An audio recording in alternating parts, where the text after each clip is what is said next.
ભાવનગરમાં ખરકડી ગામે ડુપ્લિકેટ દારૂથી મોત થવાનો મામલો। સમગ્ર કેસની તપાસ સ્ટેટ મોનિટરિંગ સેલને સોંપવામાં આવી। એસએમસીના એસપી મયુર ચાવડા સહિતની ટીમે તપાસ હાથ ધરી। ટીમમાં 6 પીઆઈ, 10 પીએસઆઈ, 15 પોલીસ કર્મીનો સમાવેશ। હજુ મોતનો આંકડો વધે તેવી શક્યતા છે।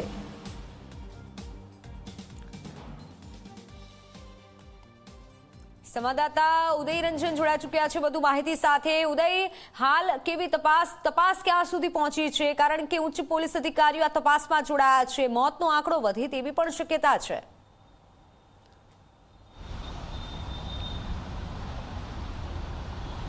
મિત્તલ, જો વાત કરવામાં આવે તો ગઈકાલ રાત્રે તે જ્યારે ડેપ્યુટી સીએમ અમદાવાદ એરપોર્ટ ખાતે આવ્યા હતા ત્યારે તે ગુજરાત પોલીસ વડા, ત્યારબાદ જે છે લો એન્ડ ઓર્ડરના એડિશનલ ડીજીપી, અમદાવાદ શહેર પોલીસ કમિશનરની એક બેઠક જે છે મધરાત્રિએ યોજાઈ હતી, જેની અંદર કડક સૂચનાઓ જે આપવાની હોય છે આપી દીધી હતી। સાથે તે ભાવનગરના કેસને લઈને પણ ચર્ચા કરવામાં આવી હતી। ત્યારે તે આખી તપાસ જે છે સ્ટેટ મોનિટરિંગ સેલને જે છે સોંપી દેવામાં આવેલી છે। ત્યારે એસએમસીના જે એસપી છે મયુર ચાવડા એ ગઈ રાતથી જ તે ભાવનગર ખાતે પહોંચી ગયા હતા। એની સાથે કુલ 6 પીઆઈ, 10 જેટલા પીએસઆઈ સહિતના પોલીસ કર્મચારીઓ જે છે આના મૂળ સુધી પહોંચવા માટેથી અત્યારે તપાસે ગઈ રાતથી લાગેલા છે।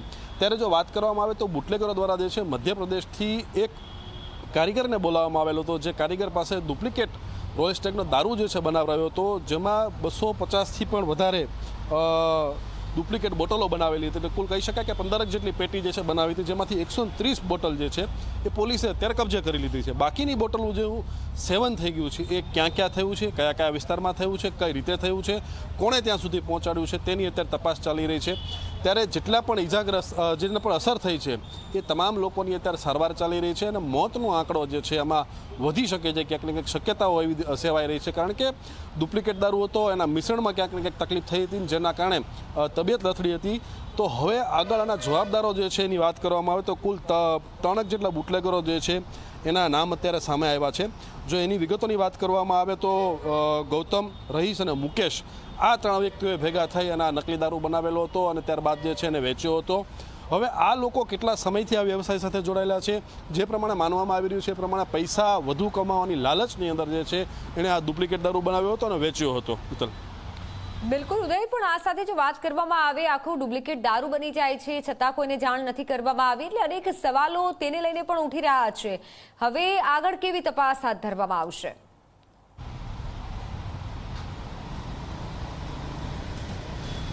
મિત્તલ, જો વાત કરવામાં આવે તો સ્થાનિક પોલીસની બેદરકારી જે છે એ ક્યાંક ને ક્યાંક કહી શકાય કે આટલી મોટી માત્રામાં ડુપ્લિકેટ દારૂ બની જાય છે, જેનું વેચાણ થઈ જાય છે, તબિયત લથડે છે, જેમાં 3 વ્યક્તિઓના મોત નીપજે છે, ત્યાં સુધી સ્થાનિક પોલીસને કોઈ પણ પ્રકારનો ખ્યાલ નથી આવતો, એ પણ એક ગંભીર બાબત છે।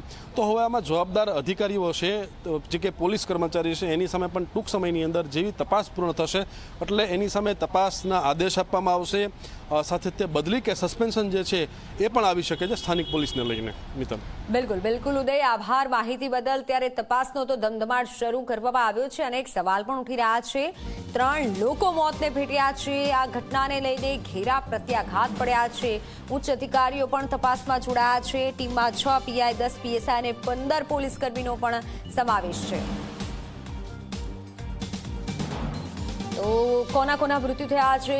કાર્તિકભાઈ મકવાણા, ઉપેન્દ્રસિંહ ગોહિલ અને નરેન્દ્રસિંહ યાદવ, આ 3 લોકો મોતને ભેટ્યા છે। ઝેરી દારૂ પી અને મોતને ભેટ્યા છે।